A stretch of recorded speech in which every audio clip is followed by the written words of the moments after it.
बिस्मिल्लाहिर्रहमानिर्रहीम। पीआरए ने 2 जुलाई 2026 को एक नोटिफिकेशन इशू किया है, जिसके मुताबिक इस डेट से ऑनवर्ड्स जितने भी होटल्स होंगे, फार्म हाउसेस होंगे और गेस्ट हाउसेस होंगे और इनसे रिलेटेड जो भी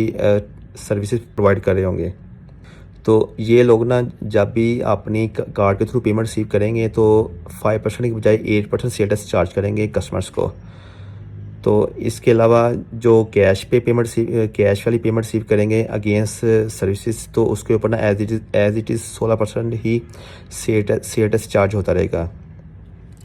इसी नोटिफिकेशन के मुताबिक पीआरए ने बैंक्स को as a withhold agent इनको एडिशनल रिस्पॉन्सिबिलिटी दे दी है कि बैंक्स जो ना जब भी ये पेमेंट रिसीव करेंगे, जब भी जो कार्ड्स के अगेंस्ट पेमेंट रिसीव करेंगे इन रेलिवेंट बैंक्स में, तो बैंक्स पेमेंट जो है ना वो विद होल्डिंग टैक्स कार्ड के जो सेल टैक्स है ना 8%, वो उतना पोर्शन सेल टैक्स का विद होल्ड करके अपने पास, तो रिमेनिंग पेमेंट जो है ना रेलिवेंट जो भी इनका कस्टमर होगा, यानी कि जो कंपनी होगी या बिजनेस जो ऑपरेट कर रहा होगा, तो उसको उतनी रिमेनिंग पेमेंट वापस ट्रांसफर कर देंगे। इसके अलावा बैंक को इसके लिए एक और चीज़ के लिए रिस्पॉन्सिबिलिटी है गया कि वो बैंक जो ना ड्यू टाइम के अंदर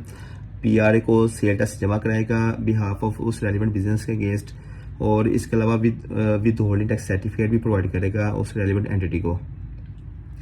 तो इसके बाद वो जो रेलिवेंट बिजनेस होगा तो वो इस चीज़ को इंश्योर करेगा कि जितनी भी सेल्स बैंक के थ्रू कार्ड के थ्रू बैंक को ट्रांसफ़र हुई है और बैंक ने उतना स्टेटस विद हेल्ड किया है, तो वो जो रेलिवेंट कंपनी होगी तो इस चीज़ को इंश्योर करेगा कि उतनी सेल्स जो ना पोर्टल पे अपलोड लाजमी हो। तो इस केस में कोई भी कंपनी जो ना वो अपनी जो ना सेल्स को हाइड नहीं कर सकती, तो उसको ना सेल्स जो ना रिकॉर्ड करना और रिपोर्ट करना मैंडेटरी उसके लिए हो जाएगा।